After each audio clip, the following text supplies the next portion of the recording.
Folk music has a long and rich tradition in the United States, telling stories that capture life in lyric and melody. Today's guest uses those tools to tell stories that reflect her Indigenous heritage. She's Mariee Sioux this week on Story in the Public Square.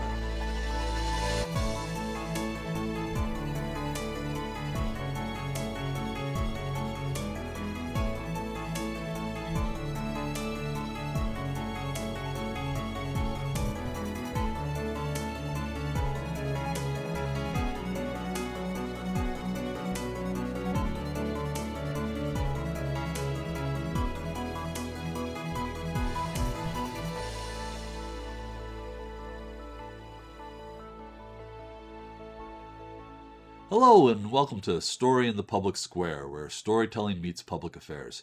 I'm Jim Ludis from the Pell Center at Salve Regina University. Joining me from his home in Rhode Island is my friend and co-host, G. Wayne Miller of the Providence Journal.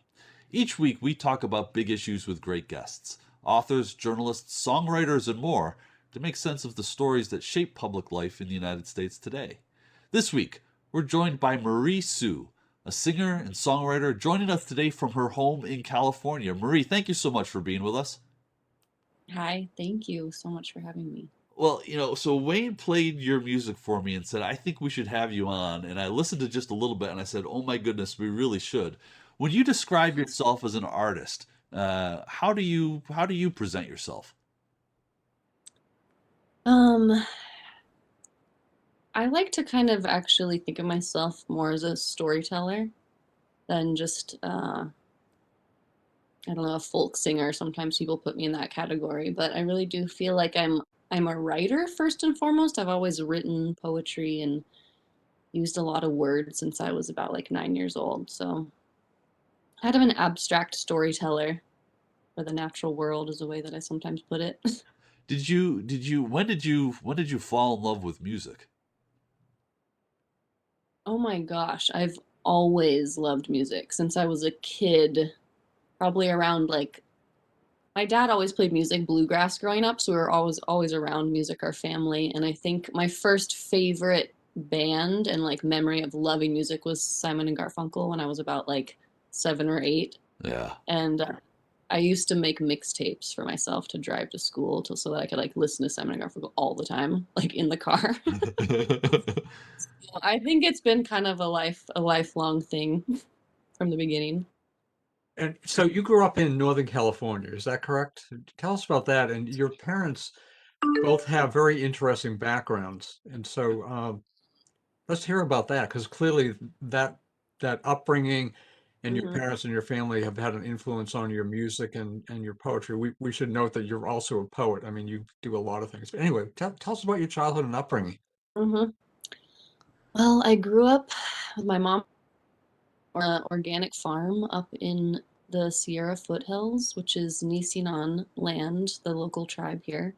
And yeah, I grew up really close to the land, really fortunate though we, lived in a really small cabin and sometimes didn't have a lot of money. We were really rich in food and just being close to nature. And I had just a really, really deep connection with nature and plants. And since I was a kid, I've always like kind of talked to plants. And that's always been something that I've done. I've always like been really drawn to the natural world and able to be immersed in it through that upbringing. And also my dad being a musician and being a bluegrass player, he always had people over playing music and jamming with each other. And my mom was always in the garden and really growing a lot of flowers. And it was a very beautiful upbringing for sure. How did your dad get into bluegrass? Was that something from his family, or did he discover it on his own, or? I think he discovered it when he was in college. Um, I'm pretty sure. I've never actually asked him where it first started, but I think since he went to college up in College of the Redwoods in And Humboldt. he played on some of your early work, did he not? I think I read that. Yeah. Yeah, he's played mandolin on a couple and a pedal steel on a couple songs on a couple records of mine. And we've played some shows together and yeah. So I know if I understand correctly, your mom is an indigenous person. Her family has been Mhm. in this land forever, literally. Um, how does that heritage influence you as a storyteller and as a musician? Mhm. It's a good question. It's kind of like a bit of a complicated one, but yeah, my mom is mixed race. She's indigenous Californian, and also different indigenous tribes in Mexico, and a little Spanish. And she's not affiliated with any tribe, so specifically, and so I think some of the loss and the grief of a lot of our heritage being lost so rapidly over a couple generations has been something that's been really impactful to my path, and really finding actually songwriting and singing has been something that's I've always kind of felt this loss of culture and loss of language and customs that I know was intact not that long ago has been like a really, really big grief for me in my life. And I've always felt really close to that, even though it's kind of gone. I feel like really close in my spirit to that world. So that's been something that I've been trying to like piece back together in myself. And I think that happens through making music a lot of the time. For me, finding music and singing has been a way kind of back to my ancestry and back to putting the pieces together that sometimes feel lost. So in a little bit, we're going to hear a selection from one of your songs that reflects what you're talking about here exactly. But that'll be in a couple of minutes. You share a birthday with Rosa Parks. Hmm. And I have to read this because this was a recent Instagram post, and maybe you can elaborate on it. But I found this very moving and insightful in terms of your development, as somebody who has a keen sense of social justice. Let me read what you posted on Instagram. Happy birthday, radical woman who, with an act of soft and fierce power, ignited an historical movement. I'll never forget when I first heard about her around age 9. I could not understand, and you wrote that in all caps, I could not understand how she wasn't allowed to stay seated if white people needed a seat and thus was arrested when she would not give hers up. May we continue to know and utilize the powers within us to stand up against injustice in these accelerated and bewildering times during this great shifting wave for humanity. That's powerfully put. I mean, very, very finely put. Talk about Rosa Parks and the influence on your childhood and now your adulthood. Yeah, I do really clearly remember hearing about her story, and I didn't at the time didn't know that I shared a birthday with her, but yeah, I think as a child, growing up in a really accepting family, I couldn't wrap my mind around that story. Like it literally just didn't make sense to me. I couldn't understand it. And I think I just remember like asking my parents like what, like how could that be, and them trying to explain it to me that like black people didn't have the same rights as white people, and this was part of our history and something that we needed to understand, and also probably led into a lot of you know things they taught me about indigenous people and people being here before us and just different talks like that. But I do just really remember that vividly. I don't really remember much more than that, but that it really was impactful to me, and kind of a reminder that racism really is a learned experience, a learned thing, a learned experience, a learned viewpoint. So talk about some of your early music influences, and Joni Mitchell and Bob Dylan were two of them, two of our favorite singers and songwriters and musicians too, I would add. Yeah, kind of classic, but they really were. Also, Jimi Hendrix was in there too. They were probably like my top three most influential people as a young person. And I remember I had a record player when I was like about 14 and like in high school, and I couldn't believe Bob Dylan's music when I first heard it. Like I know a lot of people probably experienced that and experienced that when he was coming onto the scene of music, but I was a teenager, in 2000, having that same experience, hearing Bob Dylan, not for the first time probably, but like really hearing it as someone in their adolescence, and I couldn't believe this person had written these songs. I was so mesmerized by the lyrics, and I would sit in my bedroom and like write down the lyrics as he sang so that I could like read them and like have them written around my room and stuff. And Joni Mitchell too, yeah, just such moving music. I would just cry. I was a really emotional like young person. And Joni Mitchell really, I felt like I understood what she was singing about, even though I had never been through those experiences yet. But now that music obviously is even more touching on levels after like I'm 36 now and been through a lot of different life experiences. So it's Do you, amazing. can you remember the first Dylan song that you just sort of unpacked the lyrics to? Um, yes, it's all right, Ma. I'm only bleeding. Yeah. And what about it sort of spoke to you? I loved that I didn't know what he was talking about, but I felt like I understood everything that was being said. Wow. Look, that totally makes sense to me. The most powerful music I have found, speaking obviously for myself, is when you're moved emotionally, even if you don't necessarily hear even every word and every lyric, you just you feel it. And that frankly was one of the appeals of your music too. When I Mm. first started listening on Spotify, it was like, wow. And I've listened to a whole lot more since then and enjoyed every song. And so, do you remember the first song you wrote on your own? What it was about, or what instrument it was played on, or give us, if you have a recollection of that, give us that story. Um, do remember kind of the first song I wrote. I definitely wrote it on guitar. I taught myself guitar when I was about 18 or 19 after high school. And I think I wrote this song called Boombox Sounds. And it was kind of a little song about our town and this certain sidewalk that we used to all hang out on. And one of our close friends had passed away in a car accident, and I somehow kind of put that reference in there. And I don't exactly remember all the words, but I do remember that being kind of the first song that I wrote. But it sounds like you were always a storyteller. Are there moments in life, you mentioned the loss of this friend as a teenager? Are there moments of life that are just more impactful from a storytelling perspective?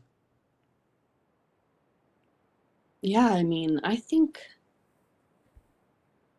for me, I don't know how it is for others. For me, songwriting is really a lot of let's see, putting things back together. Like it's always like when I feel like I've lost something or I'm searching for something or I'm brokenhearted over something, it really helps me to heal. It's really part of my therapy as a human, and it's something that offers me a lot of healing in my life experience. And so yeah, it can be from a lot of experiences like that. They're not always necessarily tragic, but times when I'm feeling, lost or broken, it helps me find like the way back to myself. So I read that you went to Patagonia, which is where you taught yourself to play guitar. And by the way, Jim is so impressed that you taught yourself to play guitar because he's I know tried four to. chords still. I've been at it for 20 years. I'm about four chords. So, but yeah, go on.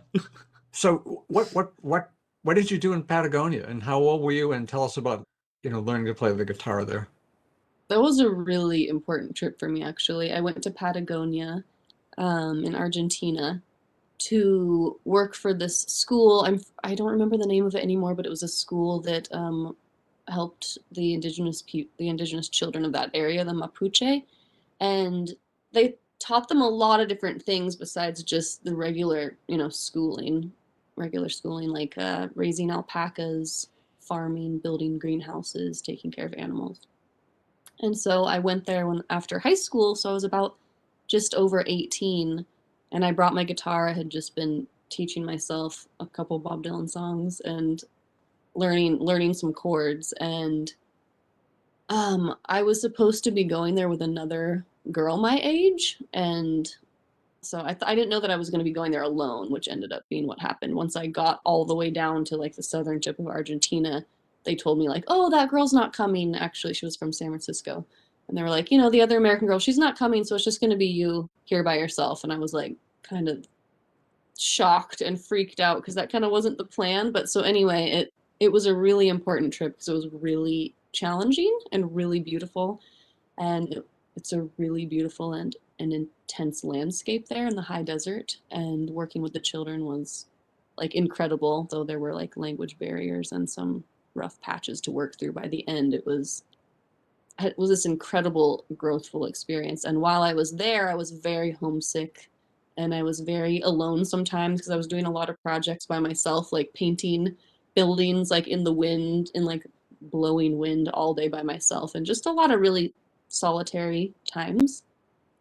So I spent a lot of the time writing in my head, and then at night turning some of these writings into songs. So when I came back from the trip that was about 4 or 5 months long, I had like 10 songs I'd written.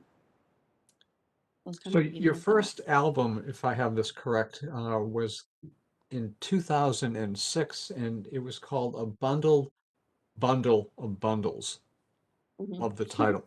Tell us about that album. Was that in fact your first one? There was one before that was called Pray Me a Shadow. It was a little home recording that my friend kind of kindly forced me to make because he really wanted to listen to my songs as he like went to sleep at his house. So he kind of was the first person that instigated me like recording this music. I never would have thought of doing that. I never imagined being a singer or performer or songwriter really. But so that was the first one, Pray Me a Shadow. Bundle of Bundles was my second little home recording that he also helped me do. And that was definitely a little more, I had kind of gotten into some deeper songwriting at that point. I had written a song on there that's Bundles that was about 10 minutes long, and I really started crafting more my songs and realizing that this was something that I could do, that I kind of had a knack for putting words together and singing. Did that surprise you, discovering that you had this talent? I mean, this obviously wasn't your life plan when you were younger. Mm-hmm. Mm-hmm. Was it like, go ahead. Really surprising, actually. I think most people that knew me were really surprised. I was really shy growing up, and unless I was close friends with you, I'm a total like goofball, crazy person. But I was pretty shy. I never would have wanted to be in front of people. I mean, speaking or performing, that was like terrifying. So I had to really get over. I think for the first like probably 5 years of performing, and even sometimes still over 15 years into this, I was terrified of getting on stage. Like I almost like I was sick to my stomach like when I had to sing songs. So it's been something to kind of get over. Well, I was gonna say, I think that this would be a great spot to maybe actually take a listen to just a little bit of one of your songs. It's called Black Snakes. We'll take a listen, and then maybe we'll ask you to tell us a little bit about it. So this is Black Snake by Mariee Sioux. Oh, skin tight over the drum, in elders' eyes into the woods did run. Children tied into the drum, a newborn's tears with the river did run.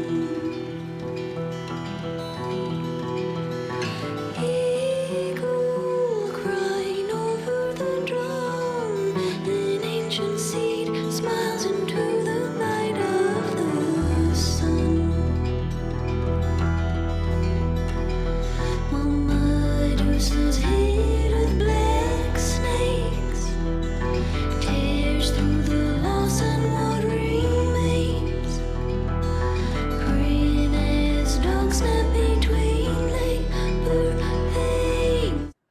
So, Marie, explain to us, what is Black Snakes about?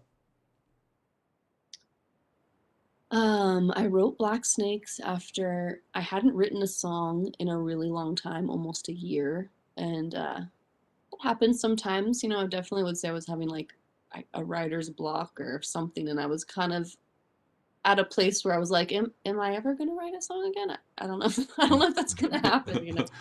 And I was preparing for a trip to go out to Standing Rock when that was happening, right before Thanksgiving. And I sat down. I kind of sat down at my altar and like had a little moment, had my guitar out, and then this was one of those kind of spooky experiences that's only happened a couple times in my life where I kind of sang. Oh, it gives me chills thinking about it. I sang this song into being kind of in real time.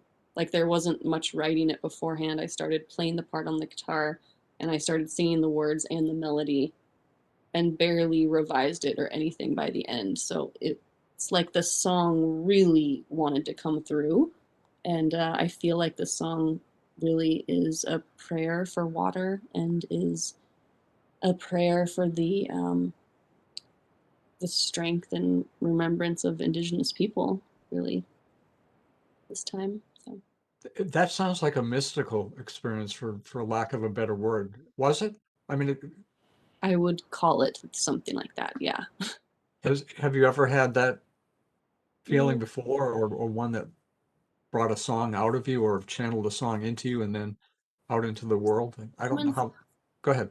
There's been moments of like writing that have felt like that, where I'm just like I don't even remember writing the words. It's kind of a trancy like experience, and it just kind of happens out of nowhere. There's not. I wouldn't say there's like anything I do to bring that on. It just happens sometimes.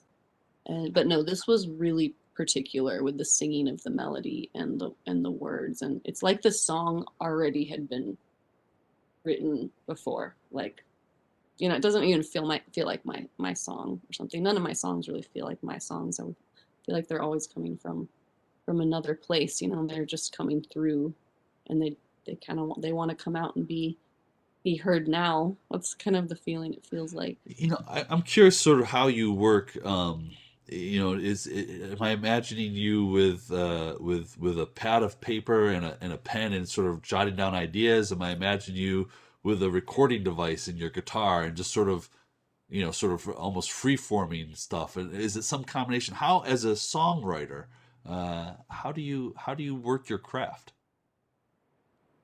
It's always different. I mean, there's sometimes I'm just writing songs in the car because I'm just singing little melodies, and I'm always like singing little things. I think it kind of starts with that. It's always around me because I feel like music is in this ethereal kind of in a spiritual realm where it's floating around, and if you can be open to little pieces coming down, you can have little pieces come from here and there, and then when you sit down with the guitar, so when I go and sit down in my room, I'm like, I'm gonna like work on something.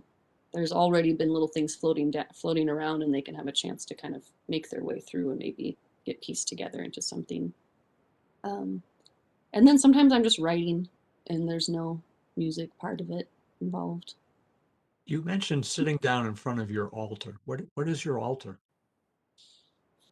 I always have an altar in my room. At least I have for many years. It's just a place where I put things that are sacred to me. It involves different stuff at different times. Right now, it has water and corn on it. And those are important, obviously, not just to your music, but to you personally. Yeah, it's definitely important for me to have a space where I can just sit in front of, and whether I need to like meditate or just be. Uh, yeah, that's my own sacred space, really. So speaking of space, you've been living through a pandemic, as we all have, and you've been doing it in a beautiful part of the world, Northern California. But how has that been in terms of your creativity and also in terms of your spirituality? How has that affected both of those, and you as an individual? And we've got about a minute left. Wow. Yeah, it's been such a big time. I don't know. I mean, being on my parents' land, kind of coming back to my home base was a real reminder at how blessed I am, because I know that wasn't a lot, like many people's experience. And I think just being grateful and being really humbled at what happened. I think a lot of us were deeply humbled at the experience we just all went through and continue to go through. And you'll be moving soon to Brooklyn, New York, which is going to be a whole continent away and a very different environment than Yeah. you. Yeah, I'm gonna go check it out. I really want to, I kind of need a little break from the woods. I want to go be around more musicians and artists for a little while, and I have some friends out there I want to maybe work on some music stuff with, and I have some new recordings I'm working on, some songs I wrote during the pandemic and stuff. So I just am excited to go see what it's like out there. I don't know how long I'll be out there or what exactly will happen, but I'm just ready for an adventure, I think. Well, Mariee, congratulations on all of your success, and thank you for spending some of your time with us and sharing your story with us. That is all the time we have this week, but if you want to know more about Story in the Public Square, you can find us on Facebook and Twitter, or visit pelcenter.org, where you can always catch up on previous episodes. For G. Wayne Miller, I'm Jim Ludis, asking you to join us again next time for more Story in the Public Square.